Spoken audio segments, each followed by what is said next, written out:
we're going to talk about a very different use case for blockchain and something amazing that's happened over the last 4 years, which is the adoption of stablecoins. And so our use case is really going to be around decentralizing finance. So there's decentralizing assets like Bitcoin, and there's decentralized finance and what opportunities that creates in the world. So I want to start with the solution, start with the hopeful thing, which is we all know that blockchain does amazing things, right? Blockchain is, a much better rail to improve access of economies.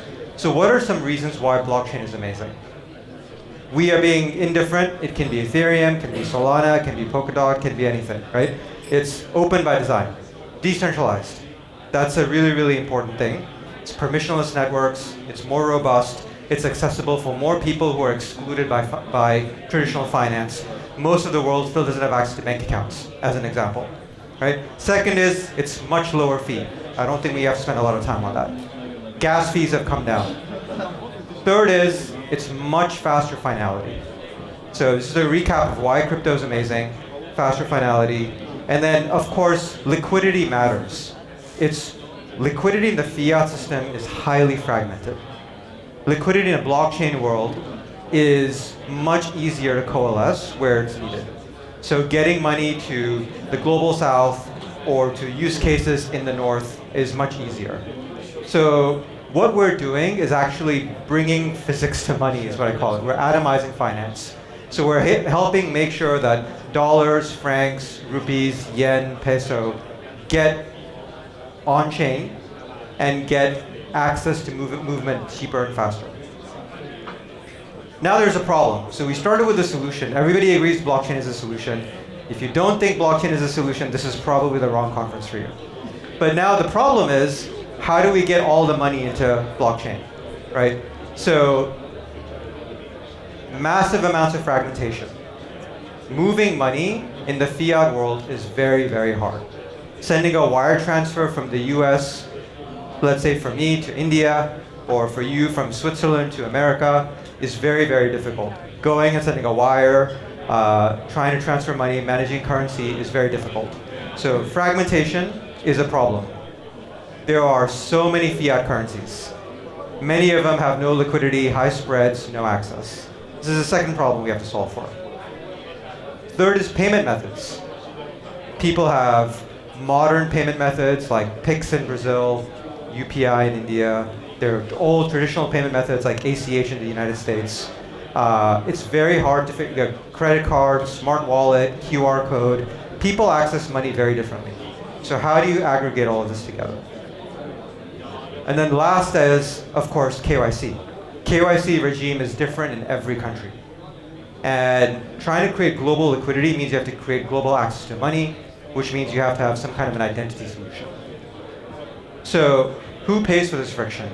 This is what's resulting in 3 billion people in the world being underbanked, underfinanced, not having access to capital, loans, liquidity, things of that nature. Second problem, right? Why is now the right time? We talked about that right now is a bear market in crypto. Bitcoin price is down, Ethereum price is down, but it is a bull market in stablecoin. The amount of stablecoin growing every day and every year is incredible. So $311 billion is like stablecoin market cap. Well, this was about a month ago, so it's probably 350 billion by now. 2.3 trillion is the market cap of crypto. And a lot of that is now being taken over by stablecoin. My hypothesis over the next 10 years is if all money moves to blockchain, the market cap of all fiat will be on blockchain. We have more compliance guardrails now. In Europe, we have MiCA. In the US, we have Genius. Clarity may pass. So there's more of a regulated framework around how to use money on the blockchain. That didn't exist before. And then finally, global fiat money supply is moving so fast. How are, the presentation this morning was around defense spending going up, debt levels going up. Unfortunately, every government in the world is going to print money. This is just a reality. We can kind of see that. The fiat flood. This is how much fiat, this is the market cap of fiat. If you take about the amount of US dollar, yen, peso, you take every fiat currency in the world, every government is printing money. This is what's creating inflation. This is what's creating, unfortunately, like inequality. We grew, 140% in the last, I think, 10 years. Forecast is that fiat market cap is going to go to $300 trillion in the next 5 to 10 years. Those are inflection points. If all that fiat is being printed, maybe we can help it move to blockchain to create better access. So if there's fiat liquidity increasing, but it's very fragmented, there's a network that can remove those fragmentation networks. There's a way we can connect all of these liquidity sources and make it available for fintechs, developers, finances companies. These are the areas where at least Meld is investing in and where we think the world needs to move towards.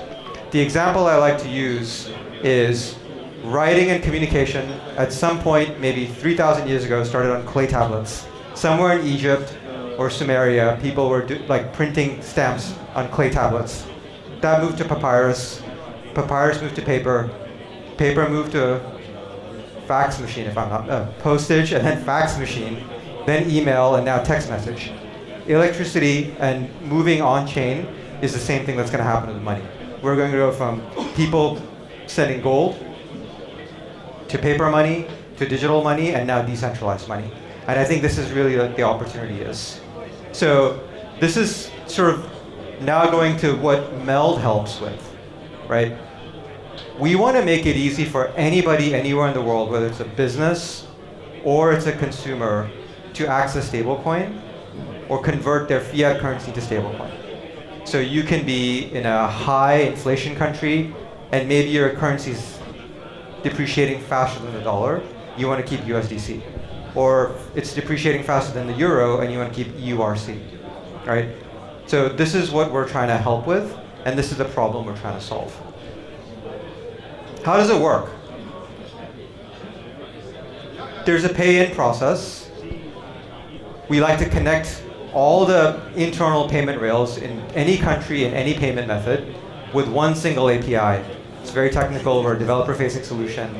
Sorry, I have to talk a little bit of engineering here. We swap the fiat into stablecoin. We can swap it into Bitcoin. We can swap it into Ethereum. But again, we want to start with stablecoin as a primary currency because once money is on the blockchain, users have a choice to move it any way they want with low friction and low cost. And then it's on-chain. Our vision is, can we get $300 trillion out of private databases into blockchain money? If we can do that, then I think we've done something good for society. The flip is also true. We can go from blockchain money, which is a stable coin, and move it back into fiat if someone needs to use fiat currency to pay bills, use it at a grocery store, pay salaries, whatever it is.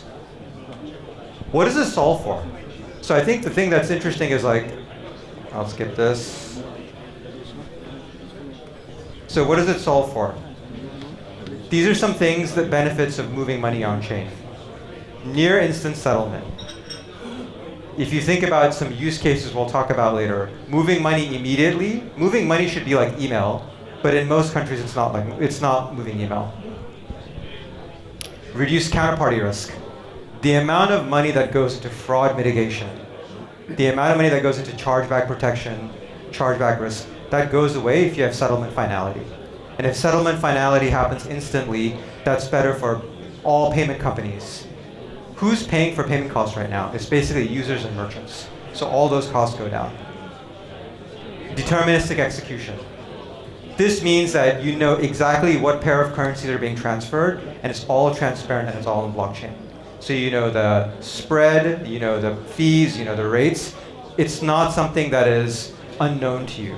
Right now, I live in California. When I pay a bill here, I'm not really sure what the exchange rate is that American Express is charging. Now I'll know much more clearly once it's on chain. It's programmable. I can create rules because this money is in the blockchain. It's accessible via API, via smart contract. Any developer can access this money, which is much harder to do if your money is in a private bank account. global virtual accounts. People can get paid in any country, and people can get settled in any country. Stablecoin access comes out. This is what's exciting. Let's think about some of the use cases. I think I was just talking to someone earlier about remittance flows, right? And I think it was Herman, I think it was you actually. Yeah, it was a remittance flows. One of the first use cases that we're beginning to see is old remittance companies. World, Remitly, some of these MoneyGram, companies like this, they're now beginning to look at stablecoin. Because you can start moving money much more cheaply and reduce nostro vostro accounts by having stablecoin access. Merchant settlement. Think about e-commerce use case, right? Where you're accepting in one currency, user is in America, but seller is in Europe. So you're accepting in one currency and you're settling in another. This becomes much cheaper. Stablecoin treasury management. Global companies and startups, right? You want to be able to have money that's available to use and deploy anywhere in the world. This is much easier to do with a global bank account, which is a stablecoin treasury. Payroll. We're a startup. We have employees everywhere in the world. We have no office. We have people in California, in Slovenia, in India, in Singapore, in Australia. We pay everybody in stablecoin. It's much easier than trying to find like the local currency to pay them in. Trading, of course, it's an amazing use case. And then cross-border B2B. So my goal for today is just to make sure that everybody understands that while it may be a bear market in crypto, on the Bitcoin side, it is a bull market in stablecoin. And I think when you make money accessible, the GDP grows 10x. If everybody has equal access to money, which I think can happen with stablecoin, economy grows. Stripe has a slogan that, something to the effect of, they are the GDP of the internet, right? Because they help do the plumbing to move the money. I think this is what stablecoin does, but it's decentralized. This is the developer experience. I have to start with this. You have to go any fintech. It can be any fintech. It can be a wallet. You can be a loan provider. You can be a market maker. You just take one single API. You embed an API and an SDK, and actually these days, you literally use Claude code and it'll do it for you, and you essentially enable stablecoin access. So single API. Unified onboarding, it's one single KYC, consistent primitives, and then finally, of course, it's fully secure. So I'm really excited about building this because as much as I believe in Bitcoin was my first love, but I think stablecoin is going to be the thing that really brings everybody in the world into the financial ecosystem. So that's what I wanted to evangelize. Thank you so much.